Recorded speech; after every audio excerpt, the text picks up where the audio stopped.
Hey, I'll be reacting to Saint Seiya episode 112, and I'll be starting this reaction for the minute and 55-second mark in 1-0 go. And I'm watching this episode off of Netflix's streaming service. Two Souls, the Mystery of Poseidon's Revival. Alright, this sounds pretty interesting. You had all the chances in the world, too, to choose life over death. And Sorrento chose death, unfortunately. Yo! Ew. That really sounded like it messed up his cranium, even more than I already messed up.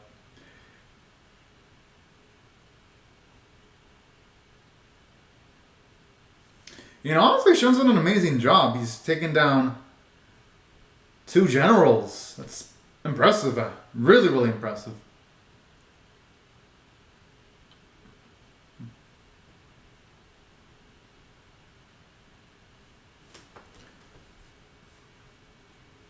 All right.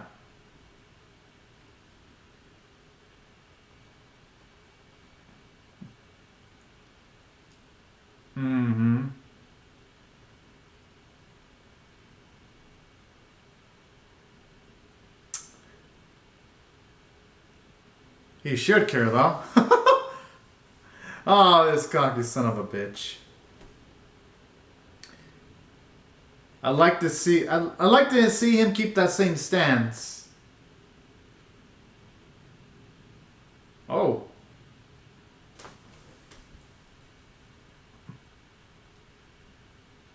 Only one left. Woo.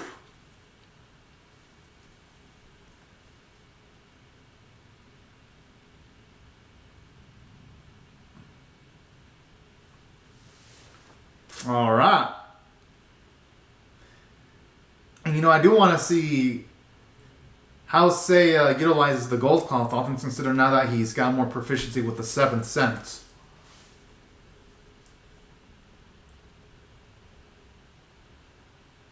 How in the... But he's got the gold cloth now, unless Poseidon is that powerful.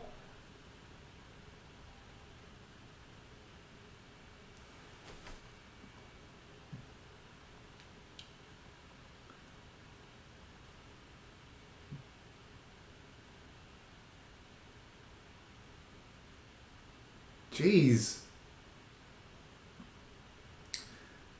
Alright, I'm actually loving how he's still standing up. Alright.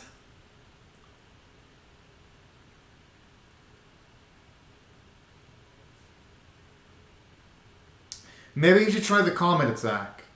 That might be able to work.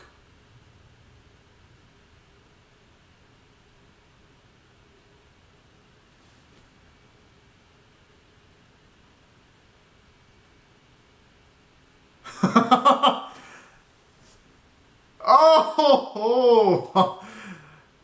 Talk about getting caught with your hand in the cookie jar now.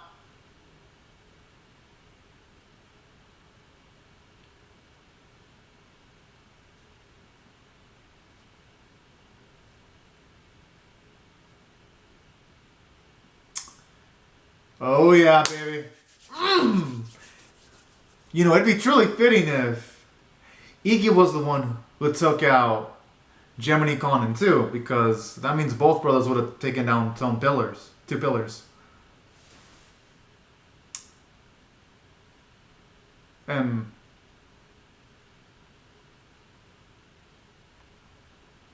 whoa!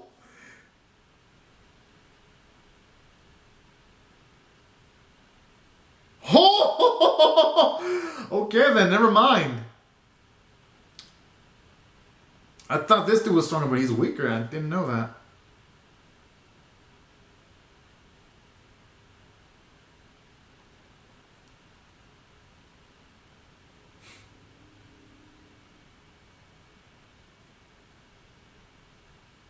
Since this is the second time, he should be able to, after early, so block it, deflect it.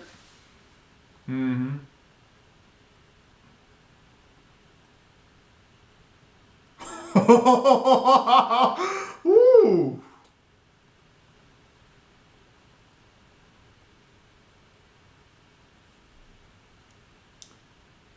Is that all it's gonna take to take him down, Conan?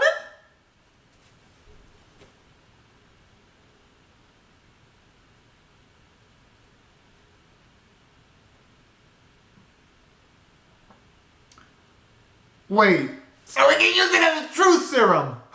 You've gotta be kidding me. What are the limits of Iki's power? Oh, okay then. Iki just keeps on impressing me. Oh.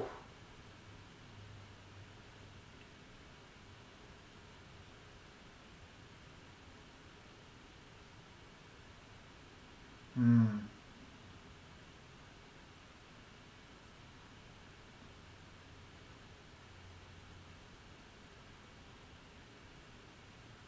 Whoa. Oh. You know, this would have been a great choice too to be the next boat.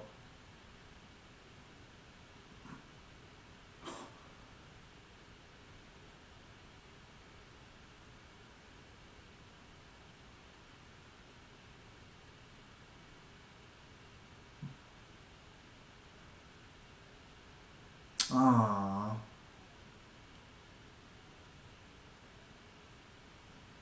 That's actually sweet to see how much love Saga had for Conan.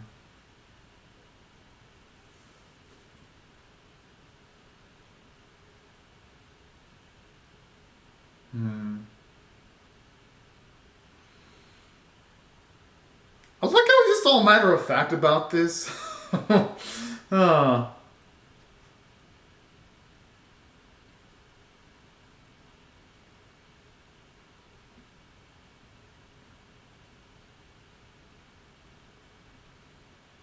Hmm. Conan did deserve that punch there.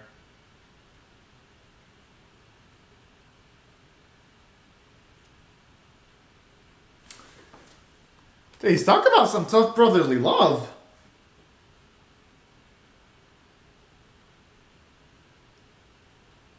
But you know, at the end of it all, Conan wasn't exactly wrong, though. That's kind of like the sad part of it all.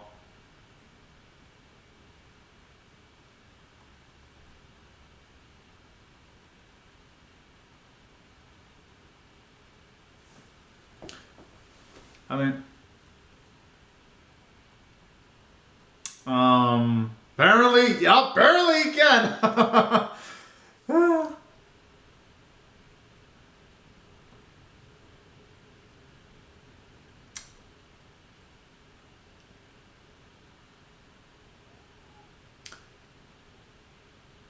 Oh.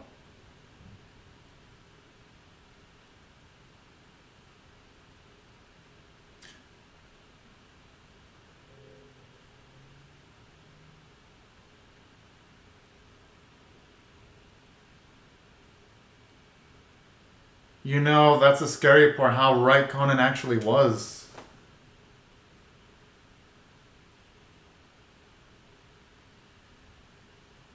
Actually makes me wonder if...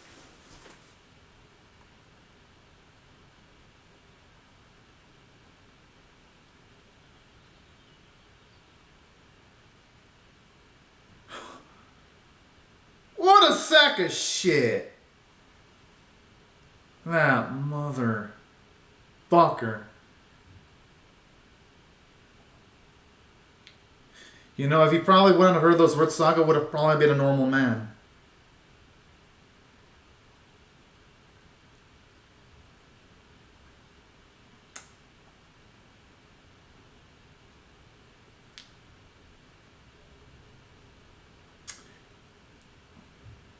Yeah, at least with this flashback, you know what he's all about, though.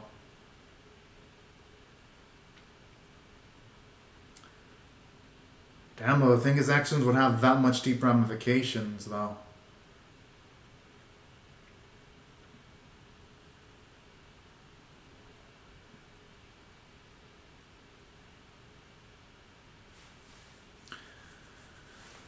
Okay.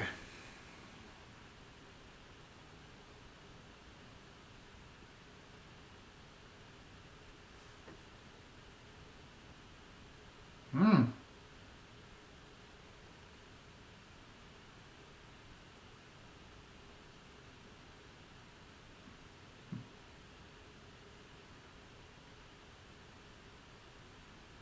Okay.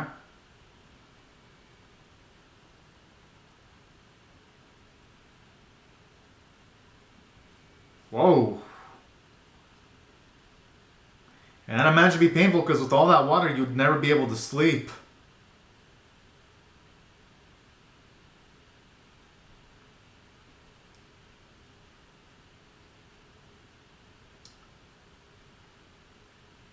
You know what's kind of sad about this? Poseidon saved his ass. Yet, he still wanted to manipulate Poseidon. And still take over the world, even though he was shown compassion and kindness. That is like the sickest part of Conan about it all. About it all. He had so many opportunities. He had a cool bro. But then again, I guess if you're gonna team up with Poseidon, you gotta have to do some savage shit. But still, though, he has like the perfect opportunity for a redemption arc, and he can join our heroes and redeem himself. But we all know he's probably not. I know. I have a feeling he's not gonna do that.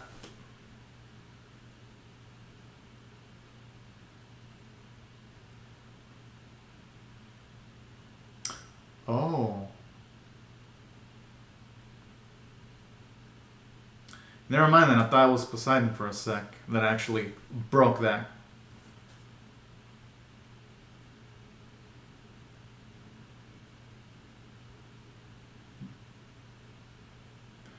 But speaking of which though, why would that be hidden there in a prison though?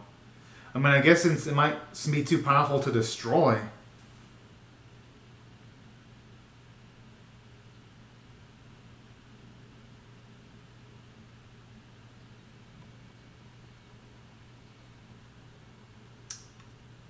Whoa.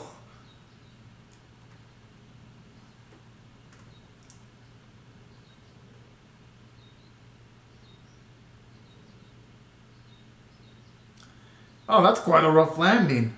I'm surprised he didn't seemingly break any bones or anything. But then again, he is a Cosmos user that could have been a potential gold cloth user if he didn't go cuckoo.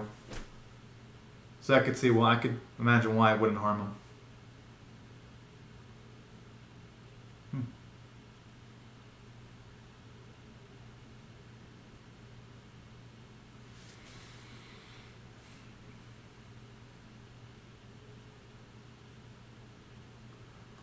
Ah, so this dude.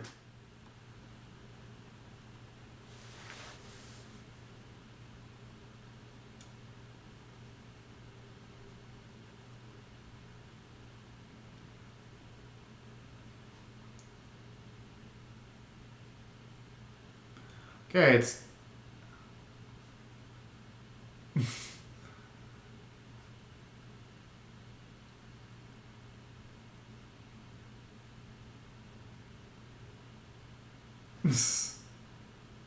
Oh my.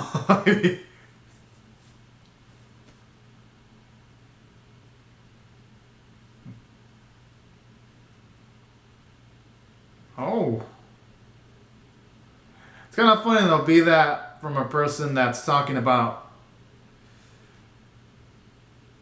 themselves, even though they were freaking sealed though.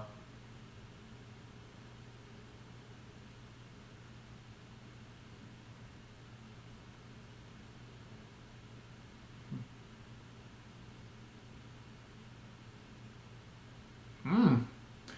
Think it'd go that deep.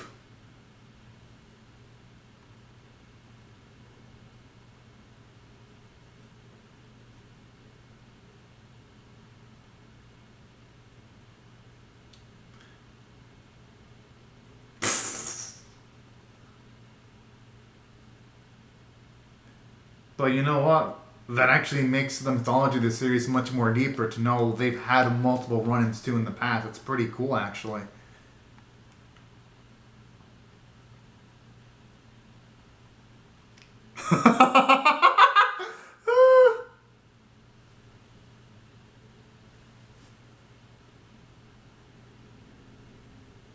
Hmm.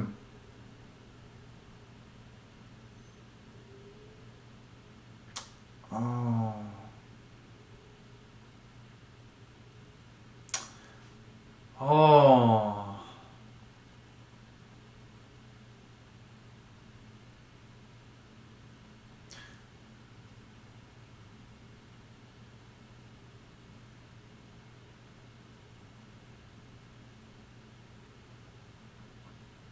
Hmm.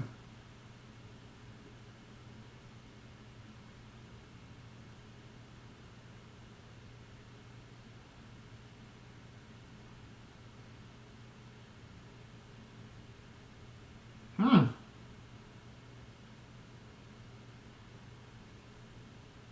And that explains why he waited until this arc to attack then.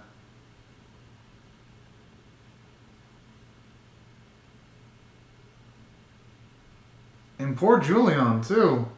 All things considered, that means his original conscience is probably completely gone at this point, being mostly taken over by Poseidon.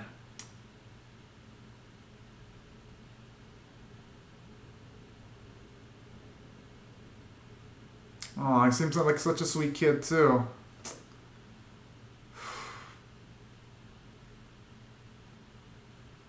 He's happy about all this? What a fucked up asshole!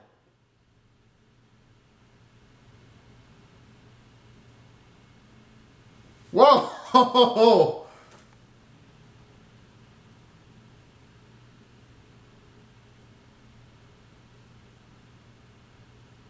Okay. Talk about having ambition to the max. But I like that though. It makes him into a nice, fully realized character.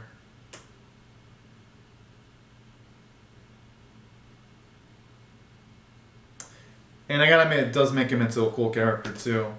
But damn, it's kind of fucked up how he doesn't even think about just the thought of a kid's mind being overtaken by the conscience of a god. That is just messed up.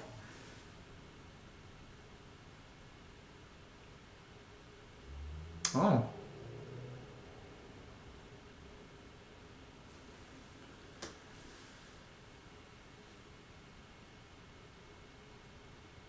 Hmm.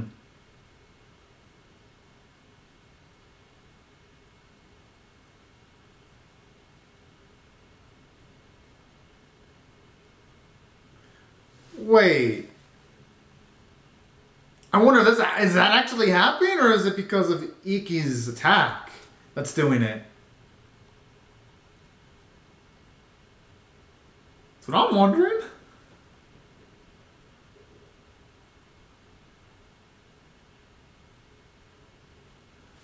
That's actually a good question.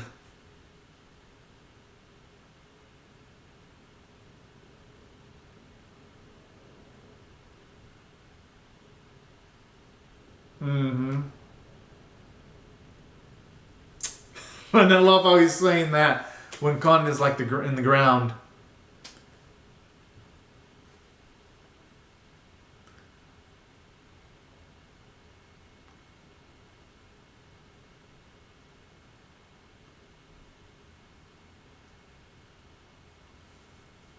The thing is, though, it's already too late, though.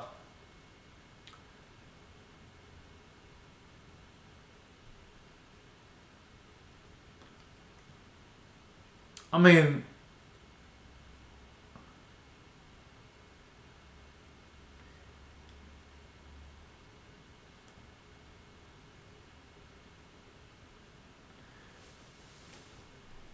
who knows? Maybe Iki still has another trump card. That's why he didn't go all out with this Spectre Punch.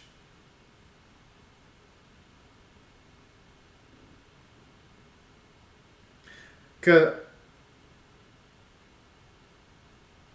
oh, dang! I want to see the rest of that fight. Oh man! But knowing Iki, I can realize why he didn't go full force with that specific punch. Probably just wanted to find out the truth, and that probably was more important. He also wants to completely defeat Khan in mano to mano. Hell yeah! Still getting up.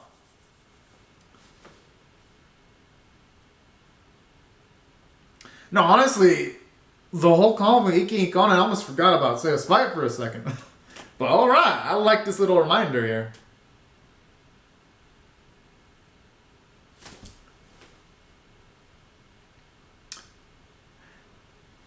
Oh, pull the arrow! Pull it! Oh man. Wanted to see that attack land in an episode, but hey. Thankfully, I don't have to wait a week. I can just watch the next episode immediately. But anyways, y'all, these are my thoughts on the episode. I thought it was pretty darn good. I'm gonna rate it it's a solid 9 out of 10 episode because, for one, we've pretty much find out one of the reasons why Saga was pushed into evil. I like how they explained how the Pope was gonna actually choose Aeolus to become the next Pope in line, but instead it was. But the thing is, though, is that didn't happen because we all know what happened to Aeolus. So that kind of makes the circumstances regarding Aeolus pretty sad. It's like down. And he would have been good in that position too, because it probably would have been a lot of prosperity if he was allowed to become it. Going by how kind-hearted he was, how he's helping out Seiya and the others from beyond the grave, how he's literally been doing a lot more than some of the gold saints from beyond the grave. So I could see why the former Pope would have chosen Aeolus. I mean, the decision, it makes sense. Complete sense. And that's what I like about this series, because you could argue in the Gold Saint arc, what was the point of focusing on someone from the dead? Well, this arc's like, well, boom! That's what was important. Because if we didn't have those Aeolus flashbacks in the Gold Saint arc, when it came to this sequence, it would have been like, this Aeolus fellow, who the hell is he? But now that we get the context, it makes this dead sadder, because it's like, man, this dude was in line for such a bright, beautiful future, and he honestly earned that future. And I like it. It retroactively makes the death of Aeolus sadder. And additionally, aside from that, I like how this episode shows you how Saga was nudged into evil just because of the words of his dick bad brother Conan. I was just like, man, Conan, he is an A-grade sack of shit, and he's the type of character that's really, really easy to hate, and I like that bit of writing. And then additionally, I like how they actually established the power scaling, where it mentions that as far as power goes, Saga is way stronger than his bro. Just because it's mentioned by Iki in canon. So that's another thing I like too. It makes like the finale of the Gold Saint arc feel even more grander due to that reason. It's like, yo, even arcs later, they still call back to that. That's how amazing that arc is. And then additionally, what I also like about this arc too was, for one, it shows you that Poseidon, he's an even bigger threat. Because you gotta think about it, even with the gold cloth, Seiya is still struggling. And that's something that Seiya didn't even have access to when he was fighting Gemini Saga. So all in all, this episode, not only is it doing a good job of retroactively making the Gold Saint arcs better, it's also making it towards where we have higher stakes in that specific arc too, simultaneously. And that's what I really enjoyed about this episode specifically. And on top of that, this episode further emphasized why Gemini was building so much power, because now that we see Poseidon's force, it's like, well, yeah, Poseidon's godlike powers, it really makes sense. So all in all, it just puts everything back into perspective. And that's why I felt this episode was 9 out of 10 worthy. Just a lot of information. And of course, Iki came back. I was like, it was inevitable, but it was still enjoyable though. Just to see Conan's scared little face, and I hope Iki just pulverizes Conan. I hope. Oh man. That's going to be so satisfying. And I also hope he manages to destroy another pillar. And speaking of which, I like the poeticness. Where Shun and Iki, both brothers, are taking on 2 pillars. At least it's seeming like Iki is going to take down the pillar that Conan is currently guarding. So all in all, just a lot of emotionally gratifying sequences in this episode, and that's why I thought it was 9 out of 10 worthy. So anyways, y'all, these are my thoughts on the episode. Be sure to comment on your thoughts on how you feel about my reaction in the comment section below. Rate the video, share it, comment, subscribe, and I'll see you guys later if you come back for more. because I'm definitely going to be reacting to the next episode, and the reaction for that one will be up tomorrow. But anyways, y'all, thank you so much for watching my video, and have a great and safe day. Bye-bye.